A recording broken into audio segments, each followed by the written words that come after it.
iBhayibheli nesintu akuhlangani. iBhayibheli incwadi eyafika nabondle bezikhanyilanga yeza khona la ngenhloso yokuzosidunga njengoba sidungekile nje sisizwe simpisholo. Akusona ke sonke isikhathi ukuthi inkulumo esoyikhuluma kufanele siyibalansise ngeBhayibheli. Ayi mina usungancamba ukuthi ngiyeke kungcono kunokuthi uthi uzongizwa ngoba nakusengibalansise neBhayibheli. iBhayibheli nje mina angihlangani nalo. Ngisho mina angihlangani nalo. Ungabuza ukuthi inkolo mhlawumbe oyilandelayo ngoba yona iBhayibheli yalifunda. Ngisho mina angikhulumi ngenkolo. Mina iBhayibheli angihlangani nalo. Anginalo futhi angilifuni futhi. Asisakwazi ukukhuluma nogogo, khuluma kokuthethe nezinto, amafasha bashosile bathi uzokhuluza ugogo bewe. Asisakwazi ukukhuluma nogogo, bunga yesintu wewo. Siyakhuleka kunina abakhulu, hayikhona bogogo nomkhulu. Igama umfoka mbanje itsizwa simbiza ngonduna kanjaba. Hayikhona yasuke yahlala, impungu zihlebelela ulwazi. Izinto zaqala zakhanya nenkinga zaphela emphela njaba. Isisa kithi siyakhala, sekhona nenyanga zamanga. Izinto sakithi siyahamba engathi sekhona abafundisi bamanga. Umhlaba wabantu hlangene ezweni lenkosi. Baye awusiyo bamema baye ezweni lenkosi izwi labelungu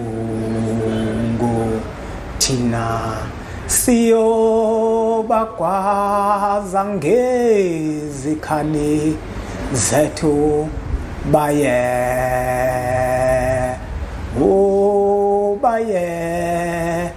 baye ezweni lenkosi izwi labelungu thina siyo bagwaza ngezikhali zethu baye. Wathi ngithi kunina benkashana kaMenzi yaphuza umlaza ngameva yaphula umlilo ngamahlamvu abanye bocima ngamanzi. Nina belembe leqamanya amalembe ngokukhalepha usishaka kashayeka ngemanzi ngesabuthi ushaka. Ushaka kuyinkosi yasemashobeni. Nginibingelele umhlaba wonke nasendaweni zonke la kuhamba kufinyela khona lo mfanekiso oqoshiwe. Uma kuthi umusha kule channel ibizo lami ngumlekeleli umfoka mbanjwa. Umshana wakofuze fulele umashiya amahlangatha azoshumayela umzukulu kaMdumo. Igaba elimabanga likaThumbula tjatsha kapheshe kaMaguyane kavaphi kanokhonjo. Kanti insizwa zingibiza ngonduna kandaba untombi siyamncumela unsizwa siyamkhomba. Silwane esincane saphuma ehlathini ekseni kofifi sazivuthulula ngoba sigcwele amabethe ikholo elikholwa ngenhliziyo engalibhanda kancane esontweni uqhamqhamu umsathe ngakane lakhala lathi ngaha lithe selo sitha lathi ngaha. Bathi ugqilaza umthakatho sabathe uyagadla ziphuka uyagadla ziphuka uyagadla ziphuka. Umjabulelo ngamatheka komkakhe ngoba njalo ngamatheka uthi faca. Umuntu wentombi ezithi zigabuka kuhloma ihlahla sothando ngaphakathi enhlizweni ixege isimilo maqede sikhohla amasokazi. Angibingelele banewethu nani banawethu ngiphinde ngibingelele kodade wethu. Uma kuuthi umushake kule channel ngiyacela ukuthi usubscribe ushaye lona ibutton leli elibovu wenzele ukuthi yonke imfanekiso eqoshiwe siyifakayo ukwazi ukuthi uyibone. Angisho ke inhloso nqangi ngoba wena umusha kule channel. Inhloso nqangi ukufundisana ngezinto ezithinta isintu sethu thina njengabantu abampisholo. Esike sikwenze kakhulu sike sibuke ngamehlo omqondo ngezikhathi zasendulo ukuthi okhokho bethu kuphi laba behamba khona bese siyakwazi ukuthi sikhuthazane ukuthi nathi sizame ukuthi sihambe kuyona leyo ndlela. Nakuba kungaselula ngokwesikhathi esiphila kuso. Wonke umuntu uzobona ukuthi isikhathi esiphila kuso siyadunguzela kakhulu. Isikhathi esiphila kuso siphila esikhathini la iningi labantu lidayisa ngeqiniso. Kodwa ke thina la kwimpunga yesintu TV sike singadayisi ngeqiniso ngesizathu sokuthi iqiniso ilona lodwa bafowethu elithandwa amathongo na umkhulu omkhulu. Iqiniso ilona bafowethu eliphilisa umuntu. Iqiniso lefana nomjovo okuwukuthi umuntu uma ejova ezwinhlungu kuba kuhlungu kuyena kodwa ekugcineni uyaphila. Neqiniso ke ngokunjalo uma umuntu elizwa alibi imnandi kodwa ekugcineni usale ephilile ngoba uphiliswa ngeqiniso. Iqiniso ke bafowethu liyamphilisa umuntu, kodwa amanga iwona abulala abantu abaningi. Nezwe lethu njenganilibona lifile linje ingoba amanga kakhulu bafowethu abusayo kulona. Nabantu othola ukuthi basiphethe ngamanga, amampunge wodwa bafowethu. Isintu sethu sifile nje sibulawa yiwona amampunga. Ngaphambi kokuba ke bafowethu siqhubeke nje, zikhona incwadi esizilobayo sithini isintu, amava ahlabahlosile, uyokhuluza ukhokho bezontathu ziyatholakala noma ngabe ukuphi. Uyakwazi ukuthi ushayele zona inombolo lezi, usithinte, senze inhlelo zokuthi sikuthumelele zona. Lapha bafowethu kukhona into engifisa ukuthi ngizoyikhuluma, kodwa ngizocela ukuthi ngingezwakali kabi kulabo abayenzayo. Kodwa ke enenxeba iyathunukala. Uyazi bafowethu, ayikho into ebhlungu njengokuba izemtiti. Abantu abaningi ngiyakholelwa ukuthi izemtiti bayalazi. Ezikhathini ezingemuva kwakukhona abantu othola ukuthi bathenga ukuba abelungu, balahle ubuzwe babo, kodwa bona bathenge ukuba abelumbi. Labo bantu labo kwakuthiwa amazemtiti. Abantu abaningi bayalazi lulwana into ehamba izishayisa noma ngabe kuphi, ehamba izishayisa noma ngabe kuphi. Uyazi bafowethu, thina njengabantu abampisholo kunezinto ezamagugu ethu, kunezinto eziyisintu sethu, kunezinto eziyimfihlo zethu.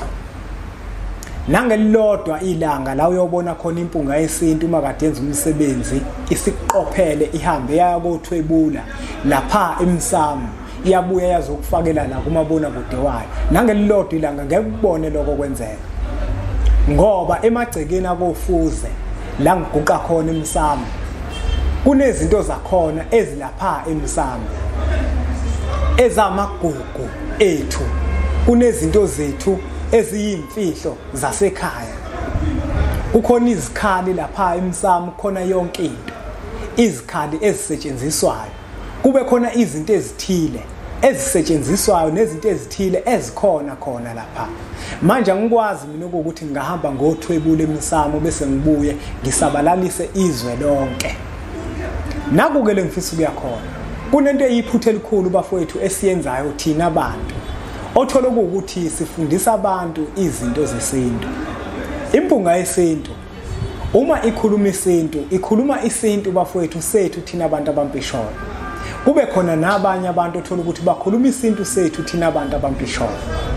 Kuyenzeka-ke kube khona umSuthu ekhuluma ngesiko lakwaSuthu, kube khona umXhosa ekhuluma ngesiko lamaXhosa, kuzoba yithina amaZulu uthola ukuthi sikhuluma ngesiko lamaZulu. Nakuba ezinye zezinto ezithinta isintu sethu zibathinta nabanye abantu, ngoba isintu sona siyinto efanayo kodwa sihluka nje kancane. Kodwa bafowethu mina ngeke ngakuboni njenganomqondo omuhle ukuthi ngizothi ngifika mina njengempunga yesintu bese ngizokhuluma izinto zesintu sethu, ngikhulume izinto eziyimfihlo zethu thina abantu abampisholo, ngizikhulume ngesilungu. Ngizitshela bani kanti? Uma bafowethu sizokhuluma izinto zesintu sethu ngesilungu, lokho kosenza ukuthi kusasa sibe nenkinga, ngoba abanikazi balolo limi bayizitha zethu, ngeke sakufihla lokho. Ngaso sonke isikhathi masizokhuluma ngolimi lwabo bayezwa. Umbuzo kufanele ukuthi sizibuze wona ukuthi sifundisa bani kanti? Sifundisa bani? Sakhuluma ngesilungu izinto zethu, sifundisa bani kanti? Eve kanti umyalezo siwudlulisa kubantu abampisholo na? Sisikhulumelana isintu ngesilungu, ngoba phela abantu esikhuluma nabo akubona belungu. Uma uwumSuthu wenziwa yini ukuthi ukhuluma isilungu ngenhloso yokuthi wena udlulisa umyalezo? Udluliselana umyalezo ngesilungu ngoba bazozwa abantu abamhlophe, bese emva kwalokho beyihlanganezela yonke leyo nto. Kwenzekile bafowethu, uma kuukuthi ungafunda incwadi eziphethe umlando ngelembe leqamanye amalembe, abantu abaningi bayawukholelwa wonke lo mlando. Kukhona nomdlalo oke wadlala nje kumabona kude ngelembe owamampunge. Izona zonke izinto lezo ngoba thina sifika sikhuluma isilungu, sibatshela izinto ezamagugu ethu bese bayahlanganezela nakuba bengadihlanganiselanga bona kodwa bayakwazi ukuthi bathenga abantu abathile bashicilele izinto ezamampunge ngomlando wethu. Kunamuhla bafowethu kuba abantu abamhlophe abazange bayazi inhloso onqangi yelobolo.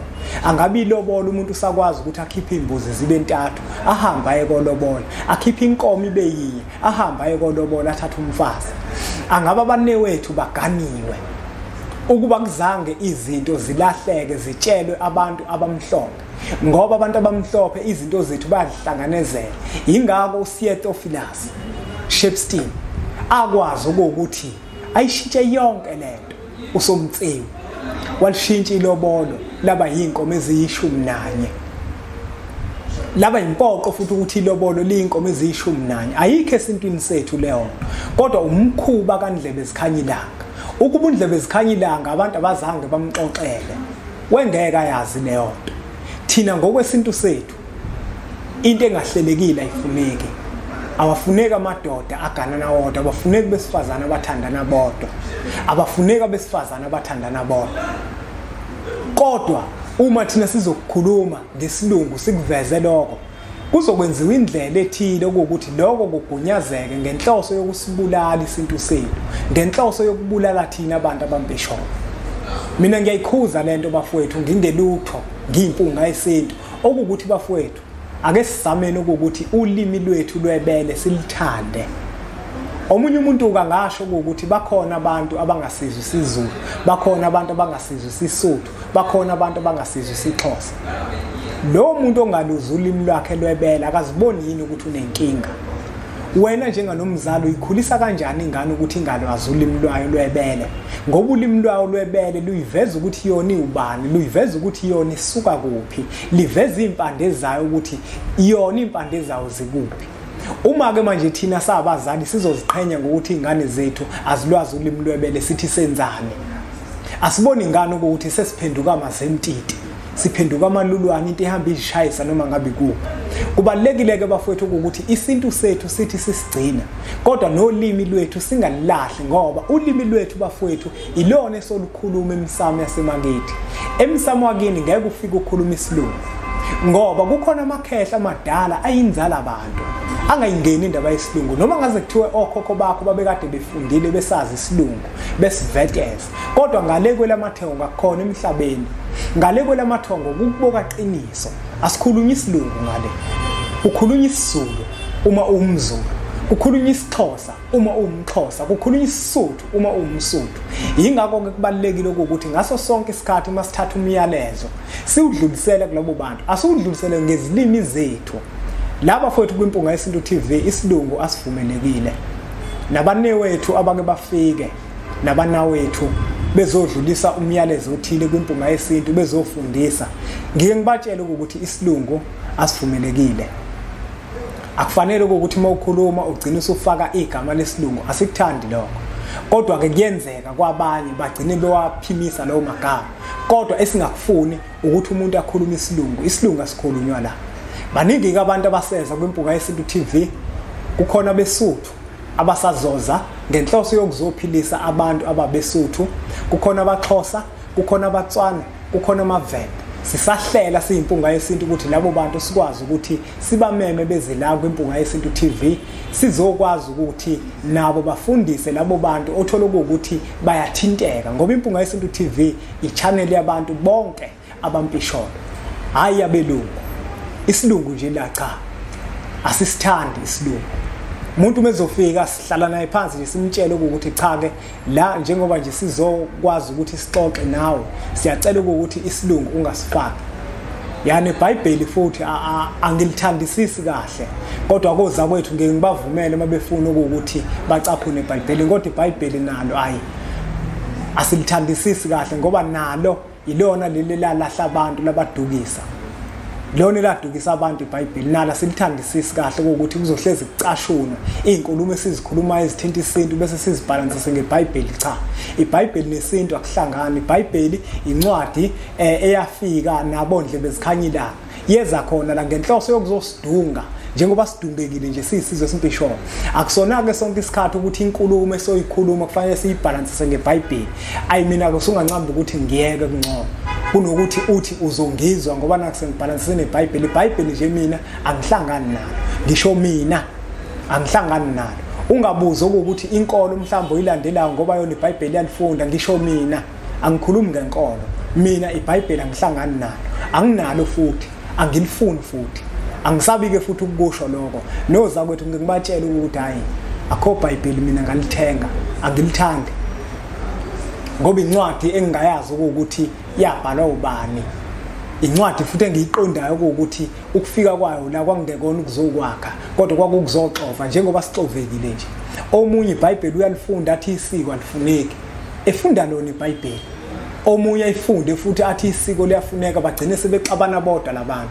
Ngizoyithanda kanjani into eqhathayo, eqhatha abantu, into edunga abantu. Omunye uthi nami le verse kunevesi elingivumelayo, omunye uthi naye kunevesi elimvumelayo. Uyabona ukuthi incwadi engahlelekile leyo evumela wonke umuntu. Obheda yamvumela, uhamba ngokuqonda yamvumela. Angizwani ke mina nencwadi enjalo. Mina ke angihlangani ke nento enjalo ezoxova. Angifuni into ezoxova, into ezoqhathizwa ngiyifuni. Ngoba nje sabantu abampisholo sidungeke kanjena nje, abantu balahla amasiko, yonke lento indaba eBhayibheli. Ngoba manje basuke balikhonze kakhulu iBhayibheli. Kanti kufanele ngabe balikhonze iBhayibheli. Abantu kufanele ngabe bakhonza amathamba alele phansi kothuli lomhlaba, hayi indaba eBhayibheli. Ngisho endulo omkhulu bethu babephila ngaphandle kwawo lencwadi, kodwa bephila impilo eqondile nempilo ehlelekile. Indaba eBhayibheli nje mina angingeni. Nalo limi lwabo abamhlophe hayi angilingeni, angilithandi futhi, angilithandi nje. Ingakho bafowethu ngicela ngeimpunga yesinto ukuthi bafowethu thina esifundisa ngezinto zesinto ake siyeke ukudayisa ngolwazi lwethu, silitshela abantu abayizitha zethu. Asikuyekeni lokho bafowethu. Ngiyazi ukuthi lento engiyishoyo ayizwakali kahle kodwa iyiqiniso. Kunababhala abahlonishwayo kodwa babhala amampunge ngelembe leqamanya amalele. Babhala amampunge ngoba bakwazi ukuthi bafumbathise lokho ababekufumbathisiwe abantu abamhlophe. Ngesizathu sokuthi izinto uma zikhulunywa ngesilungu bayakwazi ukuzwa ukuthi okay, lesizwe lesi njengoba sigcina amasiko sinzima kakhulu. Uyabona uma ngathi wahlehla ubukumlando ngesikhathi sempi yasesandlwane, ila uzobona khona ukuthi abantu abamhlophe kungani izinto ezithinta isintu sethu thina njengabantu abampisholo bezesaba. Kungani umuntu ompisholo bemesaba, ikakhulukazi umZulu. Ngoba phela lapha esandlwane khona lekwenza kakhona izinto eziyinkinga kakhulu. Manje nako basebehlanganezela ngako konke okwamagugu ethu, bakuphambanisa, basifundisa okuyize. Akufaneleke thina ke bafowethu ke sidayiseke ngezinto eziyimfihlo zethu sizikhulume ngesilungu ngoba bazozwa labantu laba bese bakha amaqhinga yokuthi basiduse kukona, basiphambanise nako. Lena isilungu nje bafowethu ngiyayikhuza. Ayiphele nje lento ukukhuluma isintu ngesilungu, ayiphele leyo. Noma kuthiwa kufundeka kangakanani ngayiphele, nathi safunda nathi. Isilungu siyasazi futhi ukuthi nje asiziqhenye ngaso futhi asisifuni, siyasinyanya. Mina ke ngiyasinyanya isilungu. Ngisikhuluma ngoba nako kusuke kuphoqelekile futhi ngoba nako ngisuke ngincengile. Kodwa mangingancengile angiyikhulumi leyo nto mina. Ngoba nje angisithandi isilungu. Futhi anginendaba nakusazi kakhulu ke ukuthi ngize ngisikhulume ngisikhiphe ngamakhala hayi into engenamsebenzi nayo leyo. Uma ngikwazile ukuthi ngikuzwe ukuthi uthini, qedile lapho. Nawe ngiyazi vele ukuthi uzokwazi ukungizwa ngoba phela ngahamba ngaya esikoleni, ngaya kufunda. Ngiyasazi so. Kodwa kunendaba nokusikhuluma, ngisikhulumi nje qobo nje, angisikhulumi nje qobo nje isilungu. Mawubheka ngakhuluma isilungu mina, hayi angiyona leyo nhlobo mina engavela ivete isilungu, hayi. Mina ngembethwa amakhehla mina. Ngembethwa amakhehla mina. Hayi indaba ukuthi kanjani. Ngembethwa amakhehla mina. Aziqhenyayo futhi ngobuwona. Ngembethwa amakhehla mina ngeke ngivele ngikhuluma isilungu nje. Vele ngivete isilungu nje. Vete hayi. Ngeke ngiyenze leyo nto ngoba leyo nto ikuveza wena njenganomuntu okuthi kushuthi wena uziqhenye ngobuwena. Muzovela uvete isilungu nje uhleli nabantu bonke abampisholo, akekho ongaluza ulimi olukhulumayo kodwa wena uvete isilungu. Angilona izemtiti mina. Vele akuzwakali kahle. Ngoba vele ngaso sonke isikhathi izinkulumo eziyiqiniso azizwakali kahle. Asike sizama ukuthi sinciphise. Mina nginabafowethu abalephesha kwezilwandle engizwana nabo njengempunga yesintu. abakaze bangivetezela isilungu khona insizwe ezile eMelika ehlezi sixhumana nazo njalo eziyikhonzile impunga yesintu zikhuluma isiZulu le kwelaseMelika sikhuluma isiXhosa le phesheya hayi indaba esilungu kodwa uma uhlala nazo phansi ngeke uzizwe zikhuluma indaba esilungu ngoba ziyazazi ukuthi zingobani asiyeke bafowethu kuyichilo lokuvetezana nesilungu kuyichilo lokho asingakubuki njenganento enhle umuntu osuke engakhaliphile loyo ovela kwazi ukuthi aveteze isilungu kulungile ke bafowethu sibonge kakhulu ngokuthi niubuke lo mfanekiso oqoshiwe awudlulele nakwabanye ngoba nakubona uzokwazi ukuthi ube usizo bese siqhubeke subscribe ku channel yethu enkulu Impunga Yesintu TV bese sithi nje impunga